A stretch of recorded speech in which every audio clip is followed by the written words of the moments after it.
এখানে দাঁড়ায় আছি, আমাকে যাইতে দিবেন না আপনারা? ইস, ওর সাথে কি রোমান্টিক একটা অ্যাক্টিং করলো। আমার সাথে তো এত রোমান্টিক হয় না সামনে আসলে। আমি অনেকদিন পরে স্টেজে পারফর্ম করলাম, সবাই খুব প্রশংসা করলো, সবার ভালো লেগেছে আমার পারফরমেন্স। তো এই যে গত এক সপ্তাহ ধরে রিহার্সাল করলাম, সেটা সার্থক হলো, সেটা দেখে ভালো লাগছে। বিশেষ করে আজকে আমার মা এসছে, আমার বড় বোনের মেয়ে এসছে, ওরা যে আমার পারফরমেন্স দেখেছে এবং দে লাইকড ইট, আমার সেটাই সবচেয়ে বেশি ভালো লাগছে। খুবই রোলার কোস্টার জার্নি ছিল, ভালো ছিল, একটা খারাপ সময়ের মধ্যে দিয়ে গেছি। এখন আমরা আবার কামব্যাক করার চেষ্টা করছি, ভালো করার চেষ্টা করছি। ইনশাআল্লাহ 2025 সবার ভালো যাবে। 24-এ অনেক কিছু হয়ে গেছে, এখন ওই যে এইসব জিনিস হয়েছে সেখান থেকে পজিটিভ জিনিসগুলো নিয়ে আসলে আমাদেরকে 25 এবং তারপরের সালগুলোকে কাজে লাগাতে হবে।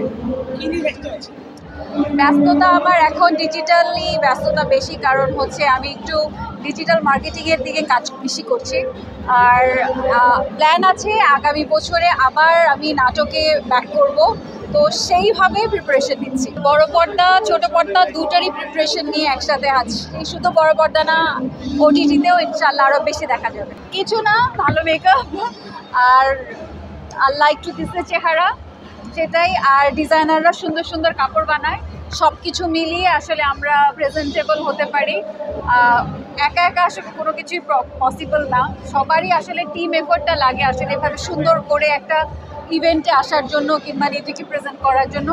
আমার হেয়ার টিম, মেকআপ টিম, আমার কস্টিউম টিম, আমার টিম যারা আছে, দে ওয়ার্ক সো হার্ড যাতে আমরা এভাবে সুন্দর, আমাদেরকে সুন্দর লাগে, আমাদের দর্শকরা আমাদেরকে সুন্দরভাবে গ্রহণ করতে পারে। 25-এ সবচেয়ে বড় বিষয় হচ্ছে আমি একটা লম্বা ব্রেক নিয়েছিলাম আমার নাটক থেকে। আমি 2025-এ সেই কামব্যাকটা করতে চাচ্ছি এবং ইনশাআল্লাহ আমি কোনো একটা ফেস্টিভ্যালের মাধ্যমেই কামব্যাকটা করব। আমার অনেক বড় বড় প্ল্যান আছে নাটকের কাজ নিয়ে, সিনেমার কাজ নিয়ে এবং ওটিটির কাজ নিয়ে। সব কিছু মিলিয়ে আমার মনে হয় 2025টা আমার অনেক ব্যস্ত কাটবে। হ্যাঁ, প্রতিবারই হয়েছে, এমন না যে হয়নি, কারণ আমার হাজব্যান্ড তো দেখলেই লাগে মনে হয় যে ইস, ওর সাথে কি রোমান্টিক একটা অ্যাক্টিং করলো। আমার সাথে তো এত রোমান্টিক হয় না সামনে আসলে, বাট আমাদের romance and everything very different. তবে হ্যাঁ, আমরা জানি যে আসলে কোনটা রিয়েল কোনটা রিয়েল।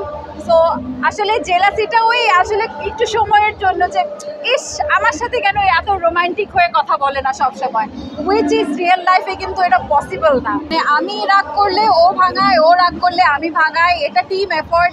একটা বিয়ে কিংবা সংসার, এটা টিম এফোর্ট, এটা একা একা কিছু করা যায় না।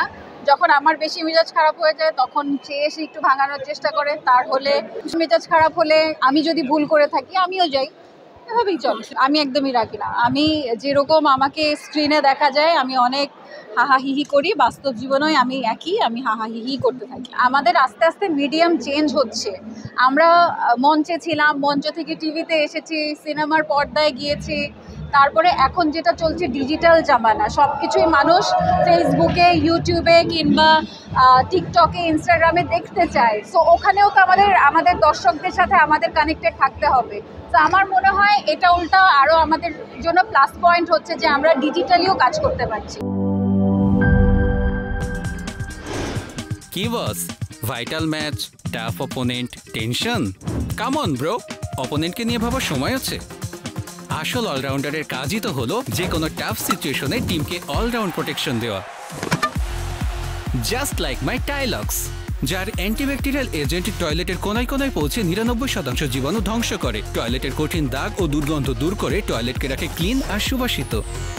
টাইলক্স টয়লেট ক্লিনার, ক্লিন মানেই টাইলক্স।